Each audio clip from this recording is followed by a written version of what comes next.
The sound of an ambulance siren is one of the most annoying sounds in everyday life, until the moment it stops in front of your address. In that 1 second, every complaint you have ever had about that sound disappears completely, and what replaces it is one of the most psychologically significant experiences the human mind can have. A sudden, total, involuntary recalibration of what actually matters. The research on what happens to human beings in that specific moment, and why we spend most of our lives completely unable to access what that moment reveals without the crisis to force it, is one of the most important and most neglected findings in all of psychology.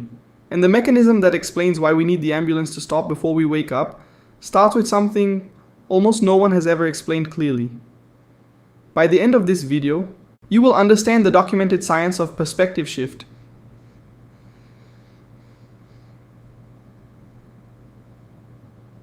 Why the human brain requires crisis to produce the specific quality of clarity that most people only access when something goes catastrophically wrong.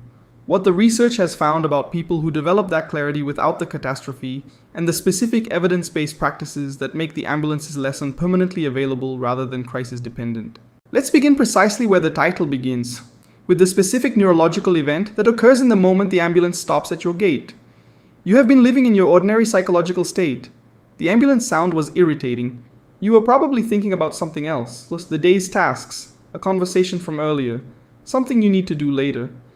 And then the sound stops, and it stops at your address. In that instant, a specific neural cascade occurs. The dorsal anterior cingulate cortex, the brain's conflict and salience detector, fires sharply in response to the unexpected and threatening signal. The amygdala, the threat detection center we have discussed in many previous videos on this channel, activates with high intensity. The prefrontal cortex receives a surge of attention-directing input that effectively halts whatever processing was previously occupying it. But here is what makes this moment psychologically significant beyond the fear response. Research by Antonio Damasio at the University of Iowa on the somatic marker hypothesis established that the body's alarm response, the physical sensations of fear, the racing heart, the narrowing of attention, also functions as a radical clearing of the attentional field. Everything that was in mental foreground is instantly moved to background. The task list, the irritation about the ambulance sound, the planning for next week, the self-evaluation that was running quietly, all of it drops away. What remains is a suddenly clarified relationship to what is actually important. Research by Sheldon Solomon, Jeff Greenberg, and Tom Pischinsky at multiple universities, whose terror management theory has been one of the most extensively tested frameworks in social psychology, established that the awareness of mortality threat produces specific and measurable changes in values, priorities, and behavior.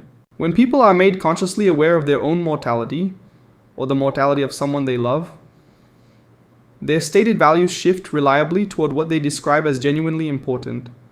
Their close relationships, their genuine experiences, their authentic sense of who they are and what matters to them. The ambulance moment is in miniature a mortality salience event. Not necessarily your own mortality, but the vivid, sudden, embodied possibility of it. And the research on what that kind of event does to human priorities, values, and perception of what is actually important is both extensive and directly relevant to how most people are currently living. But here's the finding that changes how you understand this. The clarity that the ambulance moment produces is not new information. It is not a revelation of something you did not already know. It is the sudden accessibility of something you already knew but were not attending to. And the question that the research is asking, with increasing precision over the last 3 decades, is why that clarity is typically inaccessible without the crisis to force it open. Terror management theory, developed by Jeff Greenberg at the University of Arizona, Sheldon Solomon at Skidmore College, and Tom Pischinsky at the University of Colorado, began with a question that sounds philosophical but has produced some of the most replicated experimental findings in social psychology. What does awareness of one's own mortality do to human behavior?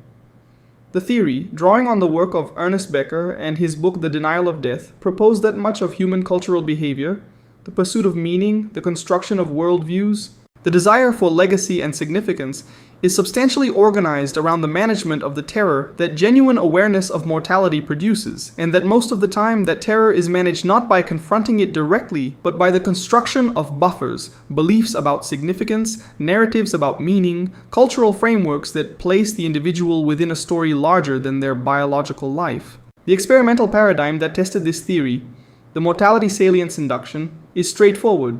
Participants are asked to briefly contemplate their own death and what happens to their body after death. Then their subsequent behavior, values, and attitudes are assessed across multiple domains.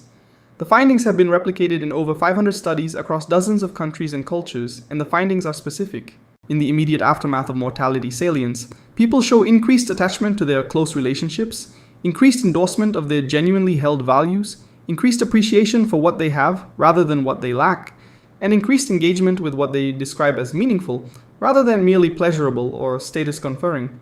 The clarity that mortality produces is real, measurable, and consistent across human populations. Research by Laura Carstensen at Stanford, whose socio-emotional selectivity theory is a decades-long study of how mortality awareness changes motivational priorities, found that as people develop a more conscious, ongoing relationship with the finitude of their time, as the horizon of life becomes more visible, they show systematic shifts in what they pursue and what they prioritize, away from information seeking and status maintenance, toward the cultivation of close relationships and the appreciation of present tense positive experience. The people Carstensen studied who were genuinely aware of their finite time were, on average, less invested in impressing people they did not know, less preoccupied with long-term abstract goals that sacrificed present tense quality, and more genuinely present in their close relationships.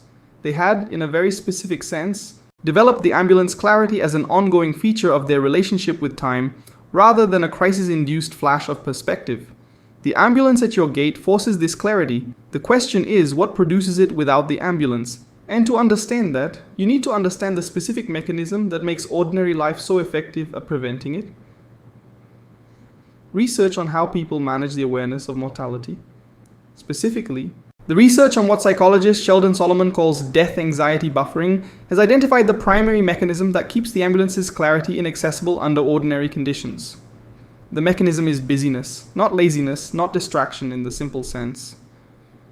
Busyness. The specifically modern condition of having so much happening in the cognitive foreground, so many obligations, tasks, notifications, evaluations, social performances, and future plans occupying active attention, that the deeper, quieter layer of awareness that mortality salience activates simply cannot surface. Research by Matthew Killingsworth and Daniel Gilbert at Harvard, whose experience sampling study found that the human mind is wandering away from the present moment 47% of waking time, established that the dominant content of mind wandering is not the deep, existentially clarifying kind of reflection. It is the instrumental, planning, evaluating, comparing kind, the mind running its management function, perpetually processing the logistics of the life rather than the meaning of it. Research by Joanna Macy at the University of California, Berkeley, on psychic numbing, the psychological protection system that prevents overwhelming awareness from destabilizing daily functioning, established that human beings have a robust and largely automatic system for filtering out information that, if fully attended to, would be cognitively and emotionally overwhelming. Death is the most significant content category being filtered. The ordinary day is constructed in such a way that the fact of mortality, though always technically known, is rarely felt, rarely genuinely present in awareness, rarely allowed to do the specific psychological work that genuine mortality awareness does. Research by Ernest Becker, whose book The Denial of Death won the Pulitzer Prize in 1974 and remains one of the most influential psychological texts of the 20th century, argued that the management of death anxiety is not a peripheral feature of human psychology, but a central organizing principle. That much of what people pursue, achievement, recognition, legacy, transcendence through identification with larger causes, is at least in part organized around the construction of buffers against the terror of annihilation. The specific busyness that fills the cognitive foreground of ordinary modern life is, in this framework, one of the most effective buffers available. If there is always something to attend to, always a notification to respond to, always a task on the list, always a goal being pursued, the existential background, the layer at which genuine meaning, genuine priorities, and genuine clarity about what matters most tend to reside, remains background, inaccessible, available only when a sufficient disruption forces the foreground to clear. The ambulance is such a disruption. Its specific function is to cut through the busyness buffer with sufficient force and sufficient urgency that the existential background becomes suddenly and completely the foreground. The question that follows from this is, what would it mean to develop the capacity for that clarity without requiring the disruption? What would it mean to live with the existential background somewhat more accessible? To be somewhat more continuously aware of what actually matters without needing a crisis to make it visible? The research has been working on this question for decades, and the answer, when it comes into focus, is both more specific and more available than most people realize. There is a specific psychological mechanism that is doing most of the work of keeping the ambulance's clarity inaccessible under ordinary conditions. And understanding it changes how you think about why the good things in your life have become invisible. Research by Philip Brickman and Donald Campbell established in a landmark 1971 paper what they called the hedonic treadmill, the tendency of human beings to rapidly adapt to changed circumstances, both positive and negative, returning relatively quickly to a baseline level of emotional response regardless of what has changed externally. The initial research tracked lottery winners and accident victims. The finding that shocked the research community: within a relatively short period after their dramatic life changes, lottery winners were not significantly happier than the control group, and accident victims were not significantly less happy than the control group. Both groups had adapted to their new circumstances to a degree that dramatically reduced the psychological impact that most people would have predicted.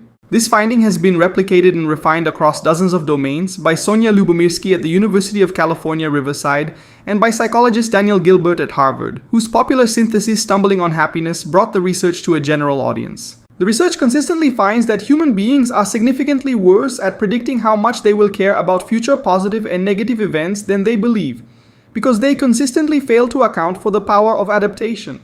You adapted to your health. If you have functioning legs, you do not typically notice them, attend to them, or feel gratitude for them in any particularly vivid way. They simply function, invisibly, as part of the background of ordinary life. You adapted to your relationships. The people who matter most to you have, through the mechanism of adaptation, become part of the furniture of your life, present, relied upon, essentially invisible in the specific way that permanent things become invisible. You adapted to your safety, you adapted to your access to clean water, reliable shelter, and the ordinary protections of modern life. You adapted to the fact that you can read, think, and communicate. You adapted to every privilege and every advantage that has become ordinary through its persistence. And then the ambulance stops at your gate. And for a moment, one specific neurologically distinct moment, the adaptation reverses. The invisible becomes visible again. The things that had faded into background are suddenly, urgently in foreground. The relationships you had been too busy to fully appreciate are suddenly the only things that matter. The health you had adapted to is suddenly, terrifyingly precious. The ambulance is a de-adaptation event. It briefly reverses the mechanism that had made the important things ordinary, and the clarity it produces is not new information. It is the original information, or the information that was present before adaptation covered it, suddenly accessible again. Research by Lubomirsky on hedonic adaptation prevention, the study of what slows or interrupts the adaptation process, found that adaptation is not uniform. It is slower for experiences that are genuinely varied, genuinely attended to, and genuinely savored. The experience of something positive that is approached with fresh attention each time adapts more slowly than the same positive experience that is processed automatically through the habitual cognitive overlay. This finding points directly toward the practices that make the ambulance's clarity available without the ambulance. But first, there is one more dimension of the mechanism that needs to be understood: the specific way in which the comparison system interacts with adaptation to produce the particular blindness that the ambulance moment so dramatically breaks.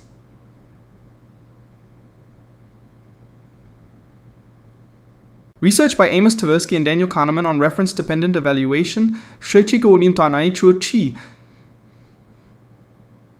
published in their foundational papers on prospect theory,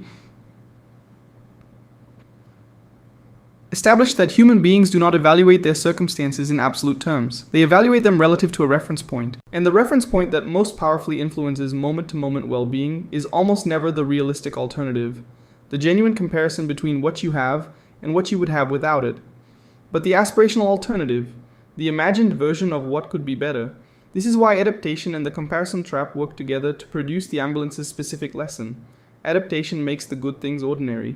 The comparison trap then measures the ordinary against the better, the health against idealized vitality, the relationships against idealized intimacy, the life against the imagined superior version of it. And the gap between the adapted ordinary and the imagined better is what fills the attentional foreground with the specific quality of low-grade dissatisfaction that characterizes a great deal of ordinary human experience. Research by Timothy Wilson at the University of Virginia on mental subtraction, deliberately imagining the absence of something currently present and valued, found that this specific cognitive move breaks both the adaptation and the comparison trap simultaneously. When you genuinely imagine life without your health, without the people you love, without the specific circumstances you have adapted to and stopped noticing, the comparison point shifts from what I have versus what could be better to what I have versus the absence of what I have.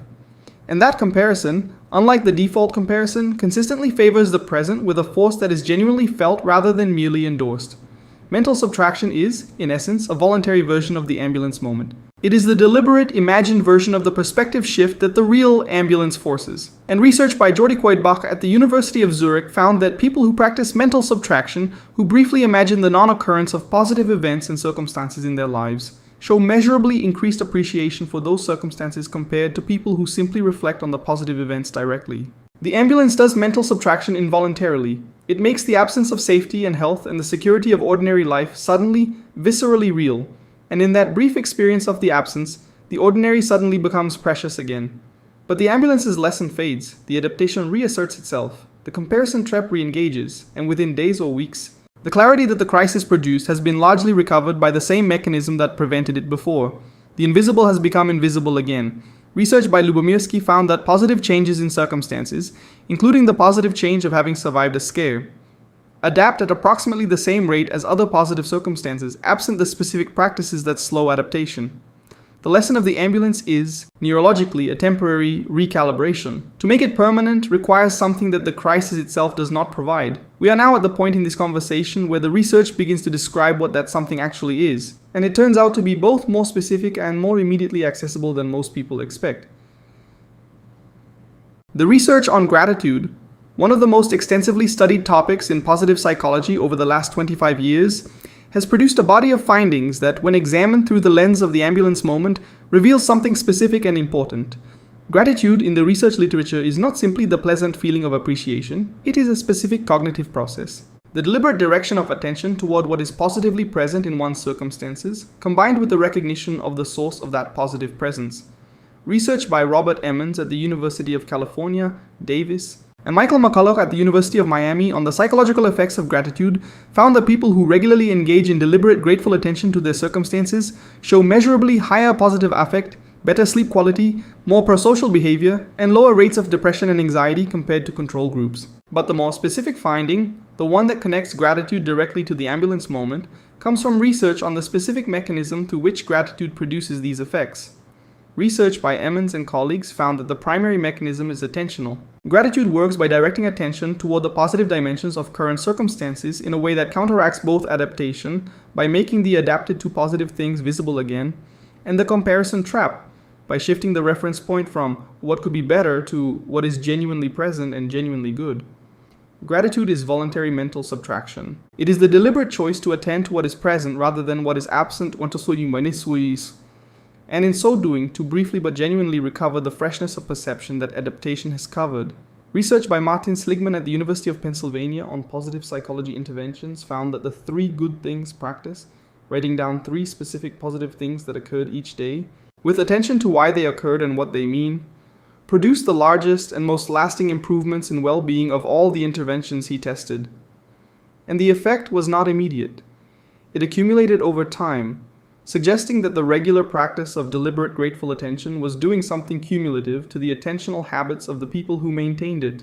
Research by Sarah Algo at the University of North Carolina on gratitude in close relationships found that the expression of genuine gratitude in close relationships, the deliberate, specific acknowledgement of what another person contributes and means, produces measurable increases in relationship quality, felt closeness, and motivation for continued investment in the relationship.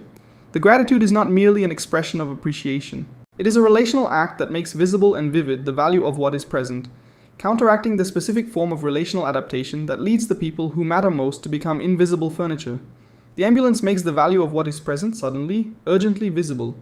Gratitude makes it gradually, consistently more visible over time. The mechanisms are different. The outcomes are more accurate.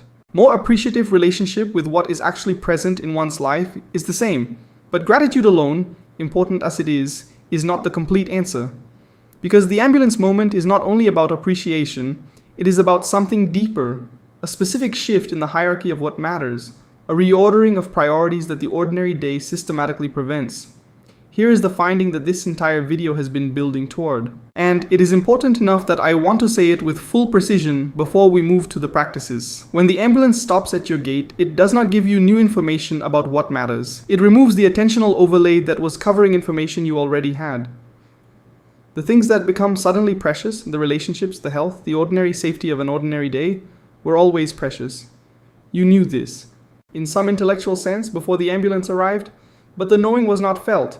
It was not embodied. It was not active in the attentional foreground where it could actually influence the lived experience of the day. The ambulance does not teach you.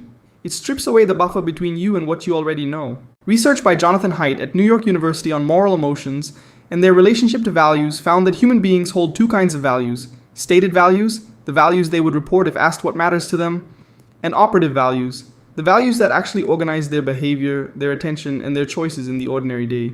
For most people, there is a significant gap between these two categories. The stated values include relationships, health, genuine experience, authentic self-expression. The operative values, revealed by the actual allocation of time and attention in ordinary life, tend to be organized more around productivity, social performance, status maintenance, and the management of an endless queue of obligations. The ambulance moment forces a temporary alignment of stated and operative values. The gap closes violently and suddenly. What you said mattered and what you behaved as if mattered become for a moment the same. And in that moment, you can see both what was aligned and what was not.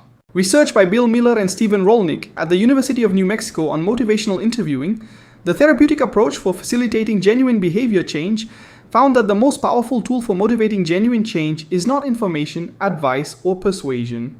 It is the specific experience of discrepancy, the felt gap between who one actually is and who one genuinely wants to be. Between how one is actually living and how one genuinely values living. The ambulance creates this discrepancy experience involuntarily and with enormous force. The result is genuine motivation, the kind that actually changes behavior, not merely intentions. The research question that follows is the most important one. Can the discrepancy experience be created deliberately, without the crisis? Can the gap between stated and operative values be made visible and felt without requiring a life-threatening event to force it open? The research says yes, and the mechanism is specific. Research by Laura Carstensen found that the specific psychological shift that older adults show, the increased present tense appreciation, the deepened investment in close relationships, the reduced preoccupation with abstract future goals at the expense of present quality, is not produced by aging itself. It is produced by the changed relationship with time that aging typically but not necessarily produces. The change is in the perceived finitude of the remaining time.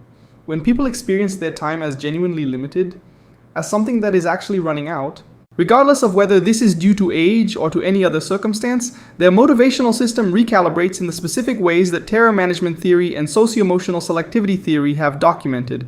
And crucially, Carstensen's research found that this recalibration can be induced in younger adults who are led to genuinely feel the finitude of their time, not just think about it abstractly, but feel it. In one series of experiments, young adults who were induced to feel as if they were near the end of an important phase of their life showed the same motivational shifts as older adults who were near the end of their lives. The recalibration is not age-dependent. It is perspective-dependent. The ambulance provides the perspective. What provides the perspective without the ambulance is the deliberate, honest, embodied engagement with the fact of finitude, the genuine, felt awareness that this specific period of your life, and eventually your life itself, is genuinely finite in a way that changes how the present moment is valued, not as a source of anxiety, as a source of clarity, as the specific kind of clarity that the ambulance provides, without requiring the ambulance. The research on what produces genuine, ongoing ambulance quality clarity without the crisis to generate it, has converged on several specific and documented practices. Each of these is grounded in real research, and each addresses a specific mechanism of the problem. The first practice is what Stoic philosophy called memento mori, and what contemporary psychology calls mortality salience induction. The deliberate, brief, regular contemplation of one's own mortality. Research by Jeff Greenberg, Sheldon Solomon, and Tom Piszczynski found that brief, deliberate engagement with mortality awareness produces the specific values clarification and relationship deepening that terror management theory predicts. And research by Adam Grant at the Wharton School on the relationship between mortality salience and motivation found that brief mortality contemplation is associated with increased investment in meaningful work, deeper engagement with close relationships, and reduced investment in status maintenance activities that feel empty rather than genuinely satisfying. The practical version, a brief, honest daily or weekly reflection on the finite nature of the current phase of your life and eventually your life itself. Not morbid, not anxiety-producing, but honest. The question, what would I do differently today if I knew this was one of a genuinely limited number of days? What would I say? What would I attend to? What would I stop attending to? This is not a crisis simulation. It is the deliberate engagement with a truth that is always present but rarely felt, allowing it to do the specific psychological work that the ambulance forces. The second practice is voluntary experience of contrast, deliberately imagining the absence of what you have adapted to. Jody Coidbach's research on mental subtraction, Tim Wilson's research on thinking negatively to feel positive, and Lyubomirsky's research on hedonic adaptation prevention all point toward the same specific cognitive practice. Briefly, regularly imagining what your life would be like, without the specific positive circumstances you have adapted to and stopped noticing. The practice is not suppressing positive thinking. It is the deliberate, temporary adoption of a contrast perspective that makes the actual present visible again. The 5 minutes of genuinely imagining your life without the health you currently have. The 5 minutes of genuinely imagining your life without the specific person who has become furniture. The 5 minutes of genuinely imagining your life without the circumstance you have adapted to and undervalued. The return from that brief imagined absence to the actual present produces, reliably, a recognizable version of the ambulance's clarity. The third practice is the 5-year conversation, a deliberate dialogue with the future self who will have lived through this period. Research by Hal Hirschfield at UCLA on future self-continuity, the degree to which people feel a genuine sense of connection with the person they will be in the future, found that people who feel more connected to their future self show measurably better long-term decision-making and more genuine investment in choices that serve their long-term values rather than their immediate comfort. The practical version. Regularly ask the question, what will the version of me who has lived through this period wish I had done differently? Not as a source of anxiety about the future, but as a deliberate adoption of the retrospective perspective that produces genuine clarity about present priorities. The future self who will have lived through this period already knows what mattered. The practice is deliberately accessing that perspective now, while there is still time to act on it. The fourth practice is the deliberate cultivation of genuine awe, regular exposure to experiences that exceed the current mental model. Research by Dache Keltner at Berkeley on awe found that awe experiences, encounters with something that exceeds the current boundaries of understanding and requires mental accommodation, produce reliable reductions in self-focused cognition, increases in present tense engagement, and the specific small self effect that makes the ordinary priorities of self-maintenance and status seem less urgent. Awe is, in miniature, the decentering that mortality awareness produces at scale. The practical version. Deliberately, regularly seek encounters with things that genuinely exceed your current understanding or experience. Nature at significant scale. The extraordinary skill of another human being. The vastness of what remains unknown in any domain you genuinely engage with. The specific moral beauty of genuine generosity or courage witnessed in ordinary life. These encounters do not produce mortality awareness directly, but they produce the specific quality of perspective shift, the temporary dissolution of the ordinary foreground, and the glimpse of a larger background that the ambulance moment forces at greater intensity. The fifth practice is the deliberate slowing of time through novel engagement. Research by David Eagleman at Stanford on time perception found that experience duration is related to the density of new memories formed during a period. When experience is routine and predictable, the brain does not encode it in detail, and the experience time feels compressed and fast. When experience is genuinely novel and genuinely attended to, the brain encodes it richly, and the experience time feels slower and fuller. The ambulance moment is, among other things, a radical slowing of experience time. Everything becomes vivid, specific, and fully registered. The practice of deliberately introducing novelty, genuine attention, and fresh engagement into ordinary experience produces a milder version of this slowing, more of the actual day being genuinely experienced rather than processed automatically while the mind is elsewhere. The sixth practice is the regular practice of explicit value behavior audit.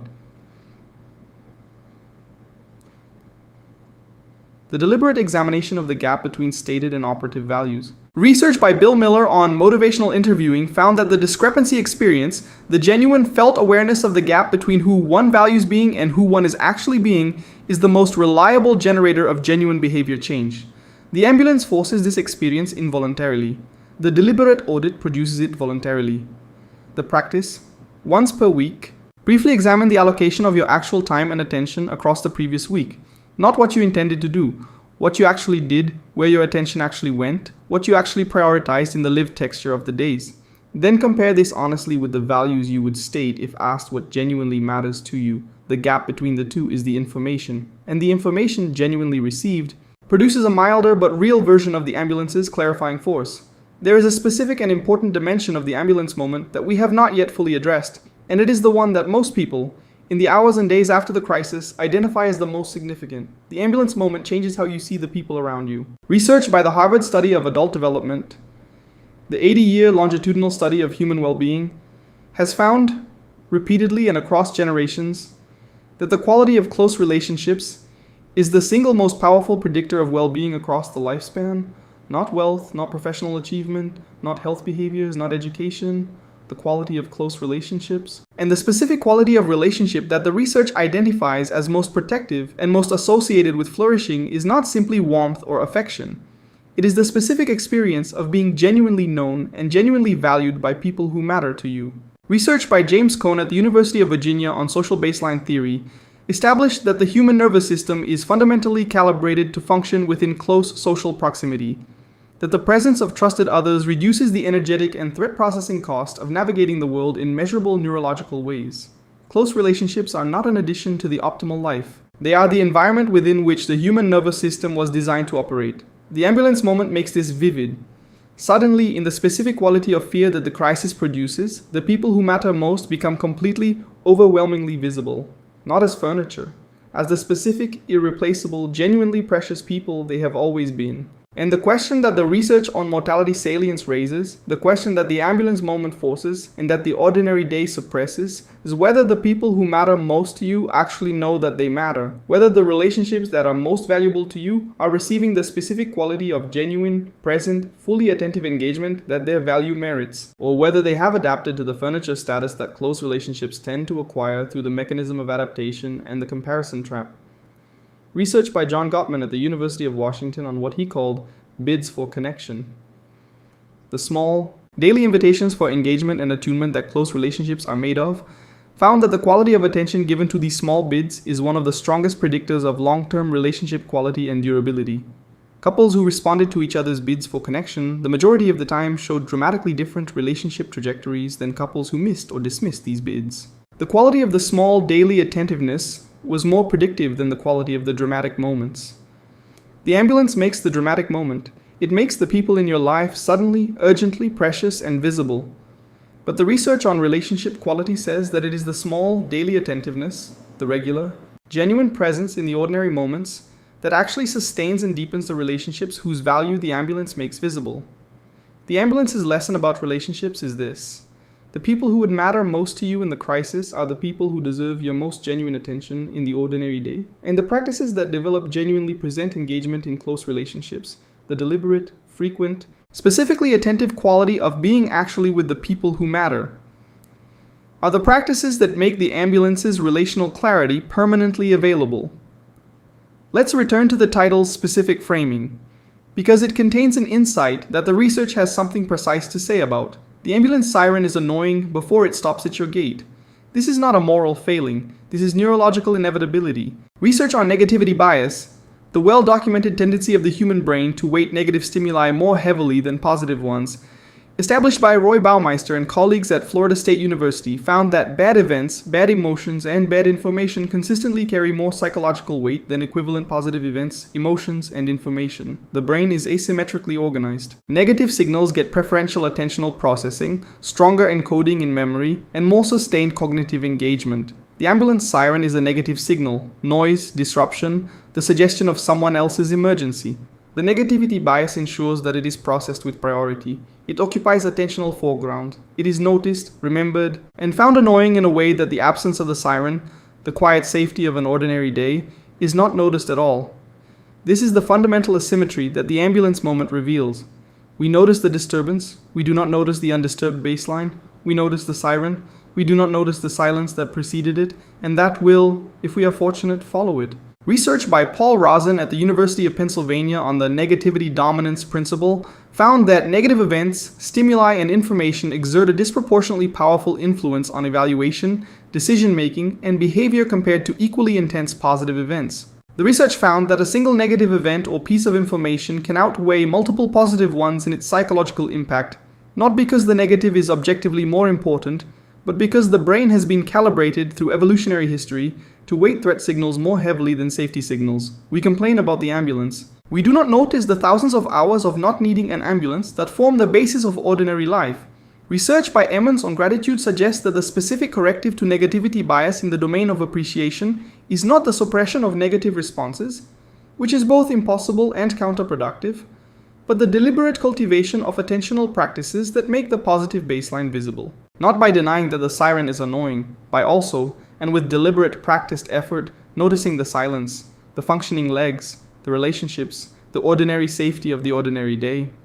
This is not naive positivity, it is the specific cognitive practice of counteracting a known and documented attentional asymmetry with deliberate voluntary attention to what the asymmetry tends to make invisible. The ambulance forces this attention involuntarily and with enormous force. The practice of deliberate appreciative attention, in the research language, gratitude, does it voluntarily and with smaller but accumulated force.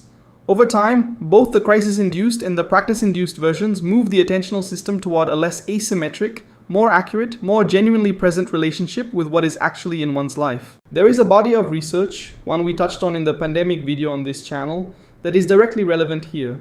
The research on post-traumatic growth, the documented phenomenon of genuine, lasting positive psychological change that follows the most significant disruptions in human experience. Richard Tedeschi and Lawrence Calhoun at the University of North Carolina, who developed the post-traumatic growth framework in the 1990s, found that between 30 and 70% of people who experience significant adversity, serious illness, loss, accident, or crisis, report at least some dimensions of genuine positive change in the aftermath, not despite the adversity, through the engagement with it.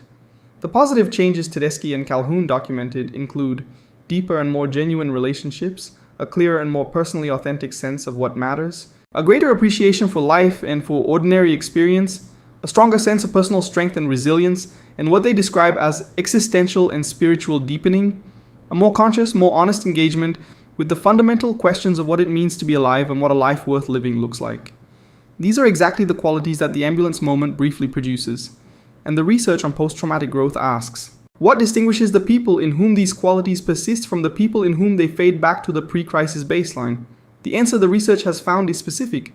Growth persists in people who engage in deliberate cognitive processing of the crisis experience, who genuinely reflect on what it revealed, what it changed, and what it means for how they live going forward.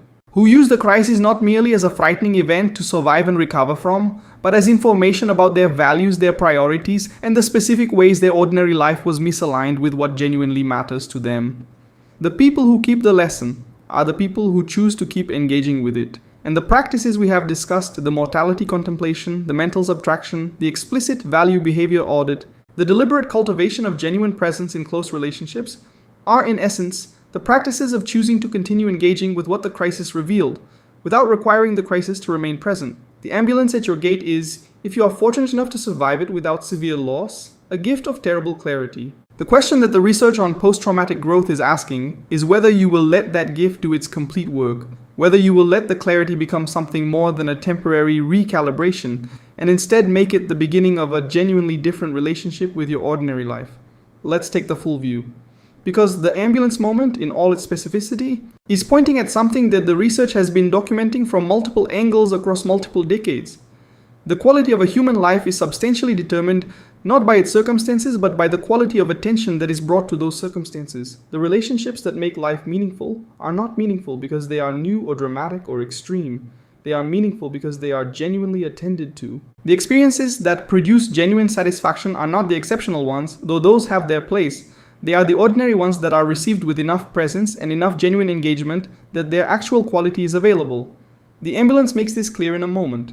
The research on gratitude, on mortality awareness, on hedonic adaptation prevention, on genuine mindfulness, on the socio-emotional selectivity of people who are genuinely conscious of their finite time, all of it is pointing toward the same understanding. The clarity that crises produce is not crisis-dependent, it is attention-dependent. What the ambulance does is force attention. Force the clearing of the cognitive foreground, force the temporary dissolution of the busyness buffer, and the comparison trap and the adaptation overlay. And in the clearing, the actual quality of the actual life that was already present becomes visible. The practices of deliberate mortality awareness, mental subtraction, value behavior audit, genuine relational presence, and deliberately cultivated awe are all practices of voluntarily doing what the ambulance does involuntarily, clearing enough of the cognitive foreground to allow the genuine background, the genuine priorities, the genuine relationships, the genuine quality of what is actually present to become visible. Research by Martin Seligman at Penn and by Robert Waldinger at Harvard, drawing on the longest and most extensive datasets on human well-being available, says the same thing from different directions. The lives that are rated as well lived at their end are the lives in which genuine relationships were genuinely attended to. in which the ordinary was approached with enough presence to be genuinely received, in which the qualities of the ambulance's clarity, the vivid preciousness of what is actually here, were available not only in the extreme moments, but in some measure in the ordinary ones. The ambulance stops at your gate, and in that moment you know exactly what matters. The question that the research is asking you, the question that this video has been building toward, is whether you are willing to know it now, before the ambulance arrives, in the ordinary, uninterrupted, non-crisis safety of today. Because the silence before the siren is the time when knowing costs nothing and changes everything. Here is what I want to leave with you. Tonight, or at some point in the next 24 hours, spend 5 minutes doing something that the ambulance would force you to do involuntarily. Attend with genuine presence to one thing you have adapted to and stopped noticing. One relationship, one capability, one circumstance, one ordinary dimension of your life that is genuinely precious and genuinely present and genuinely invisible in the cognitive foreground of your ordinary day. Not with performed gratitude, with honest, genuine, curious attention. What is actually here? What is the specific quality of this? What would be lost if this were gone? Let the mental subtraction do its work briefly, and then let the return to the actual present do what the return from the imagined absence always does, make the real thing vivid again. The ambulance teaches this involuntarily and with terrible force. The practice teaches it voluntarily and with cumulative gentleness. But the lesson is the same, and the lesson is available now, in the quiet, in the ordinary, in the undisturbed safety of a day that has not required the siren at all.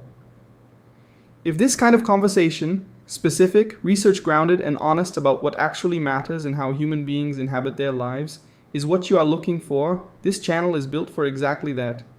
Every video is the same commitment, the science of how the mind works, and what it means for the life you're actually living. See you in the next one.